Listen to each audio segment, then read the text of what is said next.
All right, sports fans, how's everybody out there doing? William Martin coming at you one more time here on YouTube with another edition of the 300 Pounds of Sports Knowledge Podcast. Now, in late October, the Big 12 Conference let it be known that they were close to ironing out a new television deal that will pay out north of $2 billion over the 6 year stretch of the deal. And before this deal was announced, Big 12 Commissioner Brett Yormark let it be known that his conference is open for business as everything is on the table, including conference expansion. Now, nearly 10 years ago, the Big 12 was left for dead when Colorado left to join the Pac-12, Nebraska, the Big 10, and Missouri and Texas A&M headed to the SEC. The Big 12 was able to survive that by adding TCU and West Virginia.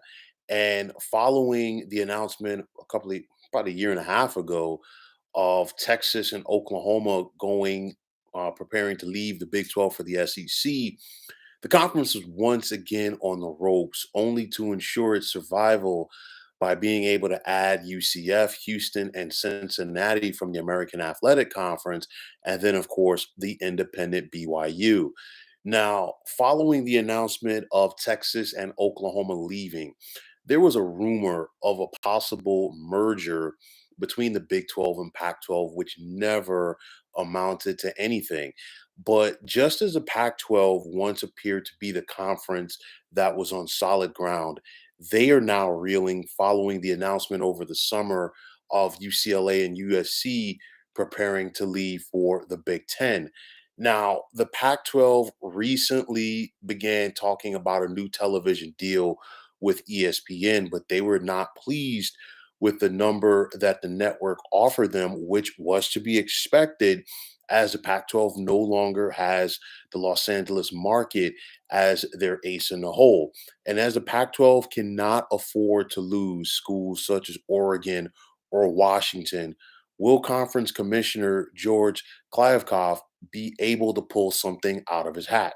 Now, after losing SC and UCLA, the Pac 12 is in need of expansion, in my opinion. And with all of the heavyweight programs uh, currently in conferences with television deals that are locked up for the coming years, the Pac 12 must now focus on markets as opposed to programs. And with that said, I'm just throwing some ideas out here. Obviously, I don't have any insider information on this, but a school like SMU. SMU is currently in the American Athletic Conference. Now, SMU's football program is not a national power, but they do have the Dallas market. And that is something that could be viable to help the Pac 12 survive. You think about San Diego State. They're currently in the Mountain West, and San Diego State is not a historical football power. They've sent some talent to the NFL, yes, but they're not a historical power, nor do they have a big market. The San Diego market is nowhere as big as a Los Angeles market is, but they could give the Pac 12 a presence in Southern California to help them remain viable. San Jose State, currently in the Mountain West, not a football power, but it's close enough to Silicon Valley. Just a possibility. Boise State, they're currently in the Mountain West. Now, Boise is not a big market, but they are a football power that could also potentially give the Pac 12 a leg to stand on.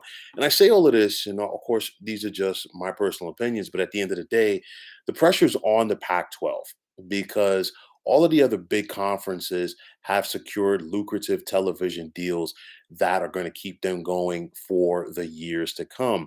And if Klyakov cannot get it done, the Pac 12 possibly could get raided like the original Big 12 did, as well as the old Big East Conference did once upon a time. Now, the question is going to be, will Klyakov and the Pac 12 be able to get it done? We got to wait and see. But the bottom line is, if the Pac 12 cannot get themselves a legitimate TV deal, you're going to get, the Big 12s of the world or possibly the Big 10s, trying to get some more of these teams from out west to come there. It's a scenario where, you got to save what you have right now if you're the Pac 12. You obviously have the Seattle market with the Washington schools. You have the San Francisco market, with Stanford and Cal. Um, so it's a scenario where you got to try to keep like have something to make yourself a little bit more viable, if you will. So I said it over the summer and I will continue to say it. These next couple of months are ultra, and I repeat, ultra important to the life of the Pac 12 for years to come. So, what's going to happen? We don't know. But what we have seen with all of these conference realignment shifts as they go along every couple of years for about the past decade or so, there's generally a conference that does not survive. And we've seen it happen in the past. What's going to happen here with the Pac 12? Only time will tell. So, folks, that is going to wrap it up. And as always, I want to take this time out to thank you for tuning into the 300 Pounds of Sports Knowledge podcast here on YouTube. I want to take this time out to thank all of you fine folks out there for tuning in. And if you have not already, please feel free to subscribe to this channel. Now, if you are on Twitter, please feel free to follow me at 300 Pounds of Sports. And like I always say, if you follow me, it will be my pleasure to follow you right back. There's also the sports discussion group on Facebook at the Sports Depot 365. You can check it out.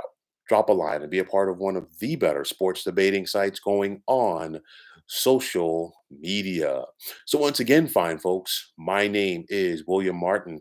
I am signing off, saying take care and have yourselves a wonderful day.